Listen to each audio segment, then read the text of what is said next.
C'est parti, 424 CF Moto 450 MT, mon partenaire habituel. Et on est parti justement pour cette CF Moto 450 MT. Je fais tout petit, je suis monté sur une boîte de 30 cm de haut. Si j'en descends, ça fait ça. Ouais, ok, faut encore que je prenne des cours de mime, c'est pas gagné. Aujourd'hui, je suis dans le 77 à Jossigny sous un très beau ciel bleu.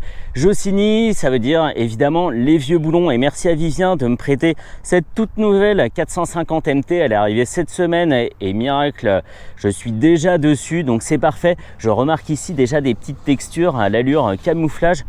C'est très très joli. La fiche technique, on va y aller très vite. Il y a beaucoup de choses à dire. À l'avant, on a une jante de 21 pouces avec un CST Ambro A4. On a un disque de 320 mm de diamètre avec un étrier 4 pistons sur une fourche Kayaba qui offre 200 mm de débattement. Donc c'est franchement honorable sur des trails type T7, Super Adventure Explore, je sais plus quoi. On est à 240 mm. Donc on perd 4 cm de débattement, mais c'est déjà exceptionnel.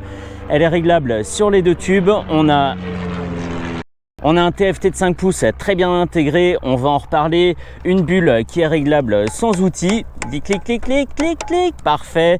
On a 17 litres et demi d'essence pour partir à l'aventure et surtout pour venir nourrir ce bicylindre calé à 270 degrés qui offre 44 chevaux de puissance à 8500 tours et 44 Nm de couple à 6250 tours minute. Il est associé à une boîte 6 transmission par chaîne, tout ça pour déplacer un ensemble qui pèse 175 kg.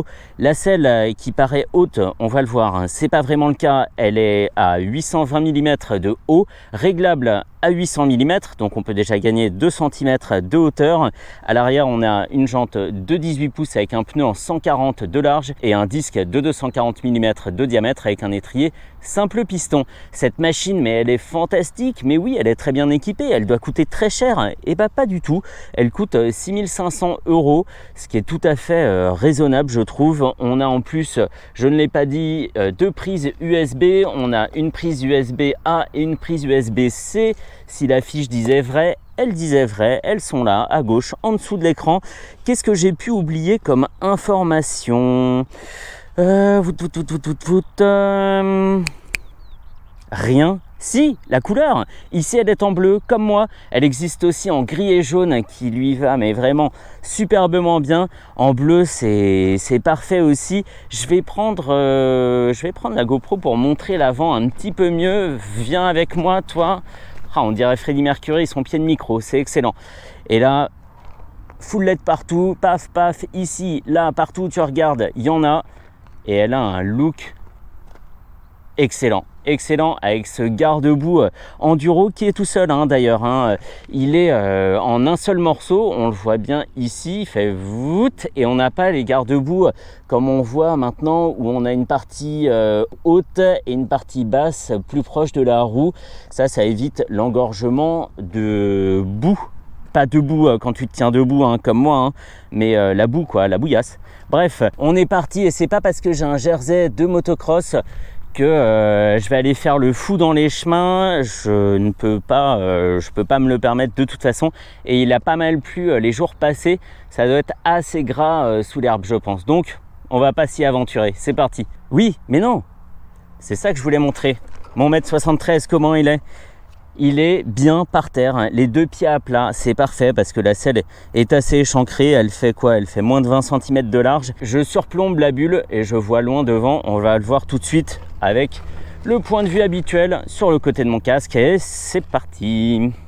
On a remarqué que j'ai pas fait le coup de disparaître en un claquement de doigts. Pendant que je m'équipe et pendant que j'y pense, ce sont des rayons périmétriques. Sur le bord de la jante, ils vont pas dans la jante, ils vont sur le côté et ça permet donc d'avoir des pneus tubeless et c'est très appréciable. Les étriers, je ne l'ai pas dit non plus, ce sont des Rear One, donc très bien, c'est ce qu'on voit, c'est ce qu'on commence à voir sur nombre de motos et l'ABS est déconnectable. Allez, on est parti!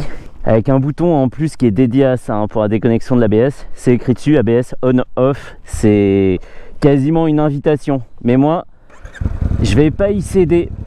TFT de 5 pouces qui s'anime, on n'est pas obligé d'attendre la fin de l'animation pour démarrer. Et on va aller à gauche. Il est vraiment bien présenté ce TFT. Il n'est pas pile à angle droit avec le regard du conducteur. Il est quasiment vertical. Et du coup, on n'a pas de reflet parasite, même avec un soleil de midi comme celui-ci. On n'est pas gêné pour la lecture. Et en plus, comme si ça suffisait pas, il offre un contraste élevé où toutes les infos sont affichées sur un fond noir et tout est très lisible. Et en même temps très bien organisé, donc ils ont pu verser un peu dans la simplicité sans que ça fasse trop vide. On a la vitesse dans la partie gauche au milieu, un compte-tours tout autour, dont la zone rouge commence à 8500 et se finit un petit peu plus de 10 000 tours. On n'ira pas là-haut aujourd'hui, c'est absolument pas le but. On a une jauge de température, une jauge à essence, elle n'est pas organisée en briques, mais elle se lie très facilement. On a un indicateur de rapport engagé. Ici, je suis déjà en 6e, même en étant à des rythmes assez faibles comme ici. Je suis entre 50 et 60 km/h. Je suis trop près de l'intérieur de ce virage. Et la moto ne peine absolument pas. Ça broute pas, ça fait pas de bruit désagréable. Et évidemment, je n'ai plus de vitesse à passer. Je peux donc reposer mon pied gauche. On a une horloge en haut à droite et les informations, on peut les faire varier avec les petites flèches sur le pad de gauche. On a un voltmètre, une autonomie restante, ici 106 km et j'ai un quart d'essence restant. On annonce une conso instantanée à 2,8 litres. Ce que dit le constructeur, c'est que la conso moyenne se situe à environ 4,8 litres, donc en dessous de 5 litres. Avec les 17 litres et demi de réservoir, on peut faire quasiment 400 km, si je dis pas de bêtises, un petit peu moins peut-être. J'ai pas ma calculette et en même temps ça serait dangereux. Mais c'est ce qu'annonce le constructeur et là la moto m'indique une conso moyenne à 5,5 litres. Je pense qu'on est tout à fait dans des chiffres réalistes. Un timer et ensuite si on va avec la flèche de haut, on fait varier les infos au-dessus, donc on peut faire une combinaison d'informations qui nous est propre, afficher par exemple le trip 1 en haut et l'autonomie restante en bas, ou le trip 2 ou le totaliseur. Cette moto va franchir les 300 km avec moi, les 300 km, pas km/h, hein. Ça c'est même pas en rêve, mais si elle offre suffisamment d'allonge pour aller sur l'autoroute tranquillement, c'est tout ce qu'on lui demande. Monte, monte petite bulle sur ta crémaillère. Hop là. Je suis un peu mieux protégé, même si elle manque de largeur dans sa partie haute. On a pensé à l'équiper de petits déflecteurs en bas, et ça, c'est pas mal, hein. On a des commodos en relief, comme ce qu'on voit maintenant sur les KTM, qui donnent un peu une sorte de petite fleur comme ça, mais avec des boutons qui ressortent beaucoup et qui sont faciles à identifier du bout des doigts. Donc ça, c'est très bien. Petit bémol, ils ressortent beaucoup, mais ils n'ont pas une surface très importante. Ils sont un peu petits, ces boutons, et ils pourront peut-être être un petit peu difficiles à trouver avec des gants hiver. À droite, on a le coupe-circuit, le démarreur et le bouton de warning. Rien d'exubérant ici, une présentation très sérieuse et on en a vraiment pour son argent, hein. Partout où on regarde, c'est propre, il n'y a pas de détails qui font cheap, tout est rangé, tout est gainé, tout file devant dans le tête de fourche et tout est clean. J'ai parlé du traitement de cette surface là en mode camouflage, ça c'est très joli, c'est du plastique mat. En dessous, on a du plastique brillant et après la couleur carrosserie et les flancs d'une autre couleur. On pourrait dire que ça fait une surcharge de couleurs et de matériaux et d'aspect, mais en fait pas du tout. Ça rend la moto, je trouve, cohérente dans son ensemble. Et on a quelque chose de très joli à l'œil, vraiment canon. Et un moteur, on l'a peut-être entendu quand j'ai démarré, qui a une sonorité très grave justement à la mise en route du moteur.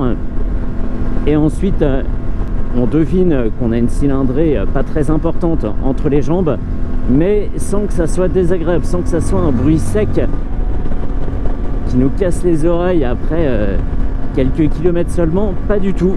Ça accompagne normalement le déroulé du trajet. C'est tout à fait raisonnable comme bruit. Ici, je suis à 5000 tours en 6e à 90 km/h. aucune difficulté pour me stabiliser sur ce régime. Une moto super douce avec un écartement des bras qui est très bon, à la fois pour la maîtrise et pour le repos. On a une machine qui s'emmène vraiment toute seule. Allez les petits CST, on y va, on y va.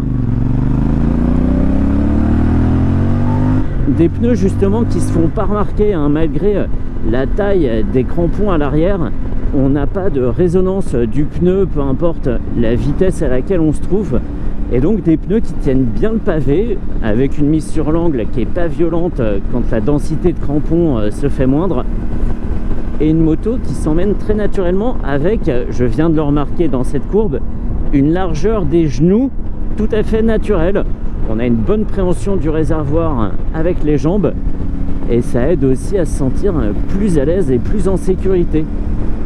Bon, on fait une petite pause dans l'essai pour parler tarif, et non pas du tarif de cette machine, mais du tarif d'assurance avec mon partenaire FMA qui pourrait m'assurer sur cette moto en tout risque pour 60 € par mois avec mon profil. Et avec ça, je pourrais bénéficier de nombreuses garanties comme celle très intéressante et qu'on n'a jamais vue de la franchise dégressive et qui atteint 0 € au bout de 5 ans. C'est pas mal, hein. Et en plus, c'est inclus dans toutes les formules dès le tiers, comme moi. Perso, ça fait 3 ans que je suis assuré chez eux avec le XJR. Ça veut dire que dans 2 ans, franchise 0. Parce qu'on entend souvent dire ah ouais, j'étais même pas en tort, mais bon, bah oui, bah tu vas quand même payer la franchise, hein. Et bah là, c'est pas le cas. Elle est tellement facile, j'ai l'impression de, voilà, d'avoir déjà fait 500 km à son guidon.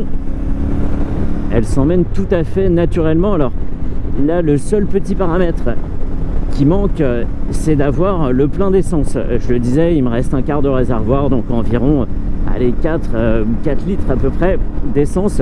Donc ça fait moins de poids suspendu. Mais je suis pas inquiet sur le fait qu'elle s'emmène tout aussi naturellement quand on a les 17 litres et demi d'essence dans le réservoir. On a un amortissement ici qui est plutôt ferme. Il a tendance à faire un petit peu sautiller la machine. C'est un peu dommage avec une moto qui est aussi légère, hein, 175 kg. C'est pas désagréable, mais ça se rappelle parfois au bon souvenir du conducteur. C'est fou, hein, j'ai pas rétrogradé une seule fois, sauf pour le virage un peu serré tout à l'heure. Et la machine est d'une souplesse. Je suis sur une boîte auto, je n'ai plus qu'à me soucier de l'ouverture et de la fermeture des gaz. Et la machine fait le reste. Hyper agréable. Rappelons-nous quand même qu'elle coûte 6 500 € cette moto. Et qu'elle offre des prestations dignes d'autres machines de grands constructeurs pour plus cher. Alors on la comparera pas non plus à la T7, hein, puisqu'il y a quasiment 2 fois moins de puissance. La T7 fait 73 chevaux, là où celle-ci en fait 44. Alors oui, je sais, hein, 44 x 2 ça fait 88. Mais voilà, pour servir mon propos, on va accepter. Mais dans sa catégorie, où elle est quasiment la seule, je vois que la Cove 450 Rally en face d'elle. Elle est vraiment très très bien et moins extrême que la Cove dans son approche. C'est une machine qu'on pourra utiliser pour aller au boulot tous les jours sans désagrément. Et le look que ça, punaise, mais on se dit, attends, t'arrives-vous du Paris-Dakar, s'il te plaît, me mets pas de sable sur le tapis, là, je viens de passer l'aspi. Et c'est tout à fait, cette machine-là, c'est comme rouler en supermoto en ville, mais sans les inconvénients du manque de protection, du manque de confort, hein. Les selles des supermotos, c'est quand même pas trop ça. Ici, on est très bien assis sur un petit bloc de gel. La selle est monobloc, donc il n'y a pas de délimitation entre la partie du passager et la partie du conducteur. Mais on trouve naturellement sa place à bord, hein. Il est très moche ce virage, hein, tu vois. Tu t'es presque fait peur, hein. Fais attention, je suis un peu fatigué aujourd'hui aussi, hein. Mais j'ai toujours pas rétrogradé. Et la machine repart 4000, 5000 tours. On est super tranquille. Aujourd'hui, je pense pas aller sur autoroute avec. J'aurais beaucoup aimé pouvoir juger de la protection offerte par cette bulle à allure soutenue, 110, 120, 130 km/h. Mais en venant, je me suis rendu compte que ça serait pas possible, étant donné qu'il y a les voies réservées au JO de Paris et il y a des bouchons toute la journée. J'ai rétrogradé. Ici, on évolue en 3e à 30 à 2500 tours avec une machine toujours super plaisante. Si on veut que ça reparte, ça repart. On va faire demi-tour dans ce petit mouchoir de poche. Je ne suis pas embuté, je n'ai pas touché par terre. Et la machine fait demi-tour instantanément pour me permettre de repartir dans l'autre sens. Je vais essayer de lancer un petit peu plus la mécanique. Un bruit parfaitement maîtrisé. Allez, quatrième, une sélection super douce.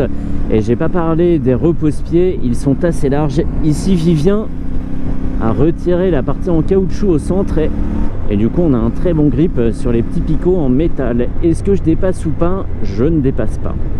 C'était pas une question du code de la route, hein. C'était juste pour moi, c'était rhétorique. 4, 3.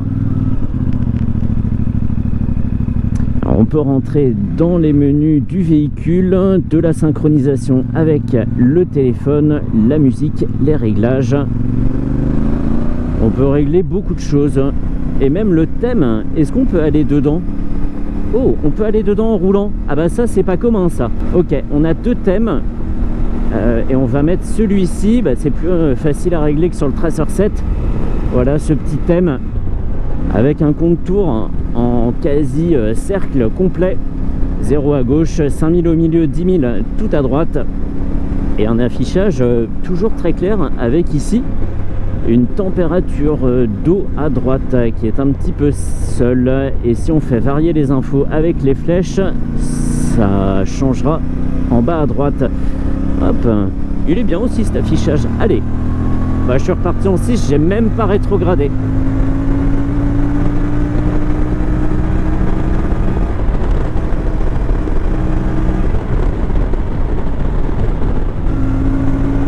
À 6000 tours, on a encore de la ressource. À 7000, il ne faut plus rien espérer.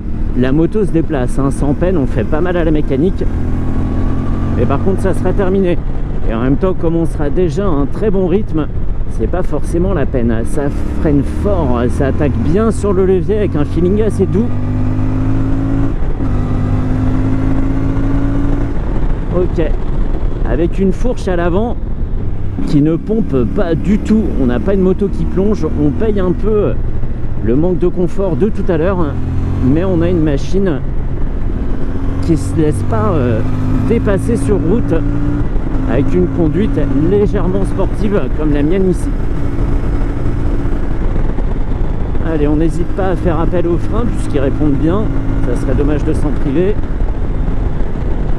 Et on va ralentir un petit peu. Kickdown, quatrième, relance. 8000 tours et on repart. C'est un vrai plaisir à cravacher.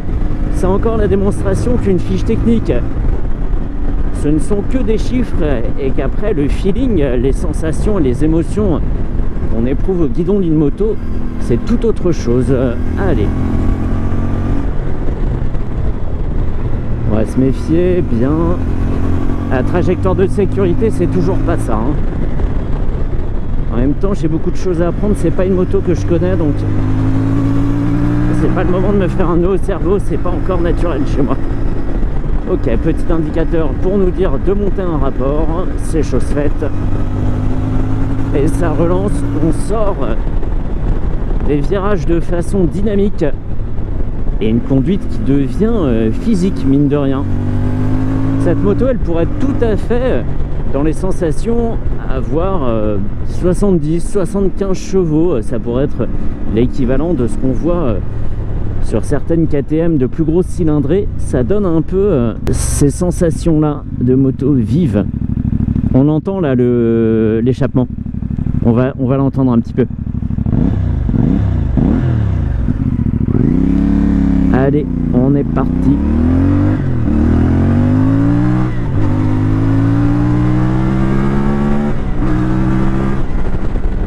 La course de l'accélérateur est un peu longue, on a tendance à avoir le poignet cassé quand on est ouvert en grand, ce qui arrivera pas souvent étant donné que c'est pas la vocation de la machine, mais je le remarque quand même. Globalement, la copie est presque parfaite, hein. Je dirais, je vais pas mettre de notes, hein, mais on se situerait entre 17 sur 20 et 20 sur 20 ici. Vous voyez, j'avais dit que je mettais pas de notes et je l'ai quand même fait, mais c'est pas grave. Voilà, c'est mon sentiment d'une moto qui a tout bon partout, qui en offre beaucoup et qui peut tout à fait sortir du bitume pour aller vivre des aventures en pleine nature. Moi je vais pas le faire évidemment, mais on trouve déjà pas mal de vidéos où des gens la maltraitent et il faut dire qu'elle encaisse très très bien. On peut en rester là, dis donc, pour cette 450 MT qui m'a vraiment montré plein de choses. J'aime beaucoup les motos démonstratives parce que ça fait une grosse partie de mon travail. Et celle-ci est un pur plaisir.